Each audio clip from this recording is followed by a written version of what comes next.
अस्सलामुअलैकुम guys, welcome to Madan Media. आप सुन रहे हैं मोहम्मद मदनी की आवाज़। आज की इस वीडियो में मैं आपको दुनिया के ज़हीन तरीन इंसान के बारे में बताऊंगा। वैसे तो हर इंसान ही अपने आप को अक्लमंद और ज़हीन कहता है, मगर अगर जहानत की बात हो रही हो तो हमारे जहन में आइंस्टाइन और न्यूटन जैसे ज़हीन इंसान आएंगे। मगर आप ये जानकर हैरान होंगे कि इनसे भी ज़्यादा ज़हीन इंसान इस दुनिया में मौजूद है। तो शुरू करते हैं अपनी आज की वीडियो।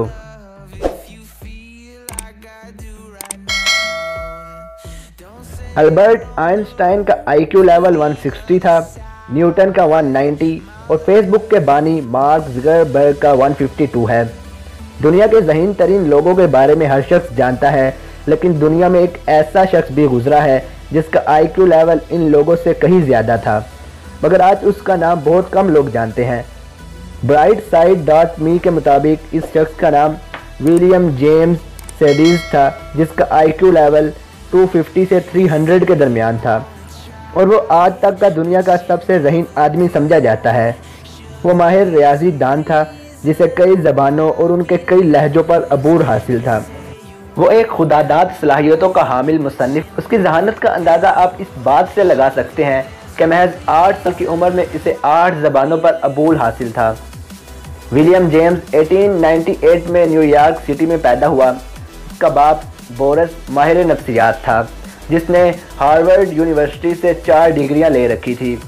विलियम जेम्स की वालदा एक MD थी।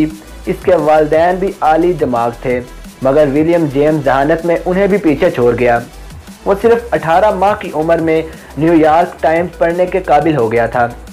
8 साल की उम्र में वो लातीनी, यूनानी, फ्रांसीसी, रूसी, जर्मन, हेब्रू, तुर्की और आर्मेनियन 8 ज़ुबानें सीख चुका था। उसने अपनी एक ज़बान भी ईजाद की थी जिसका नाम उसने वैंडरगुड रखा था। विलियम जेम्स की जहानत का उसके वालिद को बखूबी अंदाज़ा था, चुनाचे उसने इसे हार्वर्ड यूनिवर्सिटी में दाखिला दिलवाने की कोशिश की, लेकिन उसे दाखिला देने से इसलिए इनकार कर दिया गया कि इस वक्त उसकी उम्र महज 9 साल थी। 2 साल बाद 1909 में 11 साल की उम्र में उसे हार्वर्ड में दाखिला मिल गया और वो हार्वर्ड में दाखिला लेने वाला कम उम्र तरीन तालिब इल्म बन गया। 1910 तक रियाजी में उसका इल्म अपने अरूज को पहुंच चुका था और उसने यूनिवर्सिटी में अपने प्रोफेसर से पढ़ने के बजाय उन्हें लेक्चर देने शुरू कर दिए, जिससे इसे फतीन बच्चा का खिताब मिल गया।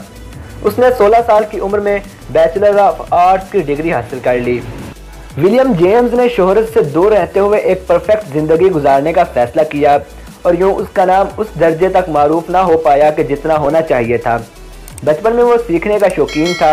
उसका बाप भी उसकी हौसला अफजाई करता।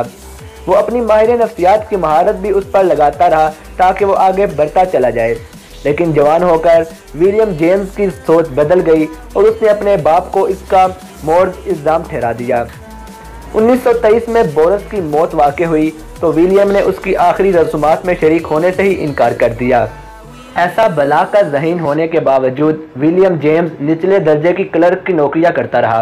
1924 में वो $23 फी हफ्ते की एक नौकरी कर रहा था। रिपोर्टर्स ने जब उसकी नौकरी के मुतल्लिक़ खबर दी तो इसका नाम एक मरतबा फिर शायद सुर्खियों में आने लगा। ताहम इस बार इसकी जहानत का मजाक उड़ाया गया और कहा गया कि वो बचपन में जो कुछ कर सकता था अब इसमें वो सलाहियत नहीं रही, मगर ये सिर्फ मजाक ही था। हकीकत में विलियम अब भी इतना ही ज़हीन था। उसने ज़िंदगी में मुख्तलिफ किताबें भी लिखी। विलियम जेम्स पहली आलमी जंग का मुखालिफ था, जिस पर 1919 में वो बोस्टन में जंग के खिलाफ एक एहतजाज में शरीक हुआ जो पुरतशद्दुद मुजाहरे में तब्दील हो गया। इस पर दीगर लोगों समेत विलियम जेम्स को भी गिरफ्तार कर लिया गया और उसे 18 माह कैद की सज़ा सुना दी गई। ताहम उसके माँ बाप ने उसे जेल जाने से बचा लिया और उसे 18 माह कैद के बजाय 2 साल तक अपने घर में कैद किए रखा। विलियम जेम्स ने ज़िंदगी इंतहाई शिकस्ता दिली के साथ मुकम्मल तन्हाई में गुजारी। वो अपने ख़ानदान वालों से कता ताल्लुक़ रहा। उसने ज़िंदगी के दिन पूरे करने के लिए कई अदना किस्म की नौकरियां की। एक बार उसने मशीन रनर की नौकरी भी की। ऐसा बासलाहियत शख्स जो दुनिया बदल सकता था। 1944 में महज 46 साल की उम्र में इंतहाई कसम पुरसी की हालत में दुनिया से रुखसत हो गया। उसे भी अपने बाप की तरह सेरेब्रल हेमरेज का आर्जा लाहक हुआ जो जानलेवा साबित हुआ। تو یہ تھی میری آج کی ویڈیو جس میں نے آپ کو دنیا کے ذہین ترین انسان کے بارے میں بتایا۔ ولیم جیمز نے اپنی زندگی کو سادہ طریقے سے گزارنے کا کیوں فیصلہ کیا، اس کا آج تک کسی کو نہیں پتہ چل سکا۔ اگر آپ اس طرح کی مزید انفارمیٹیو ویڈیوز دیکھنا چاہتے ہیں تو کمنٹ سیکشن میں بتائیں۔ ویڈیو اچھی لگنے کی صورت میں لائک کریں اور زیادہ سے زیادہ لوگوں تک شیئر کریں۔ ایسی ویڈیوز کے لیے میرے چینل کو سبسکرائب کر لیں اور ساتھ لگے بیل کو لازمی دبائیں تاکہ آپ کو میری ہر ویڈیو کا نوٹیفیکیشن مل سکے۔ Thanks for watching.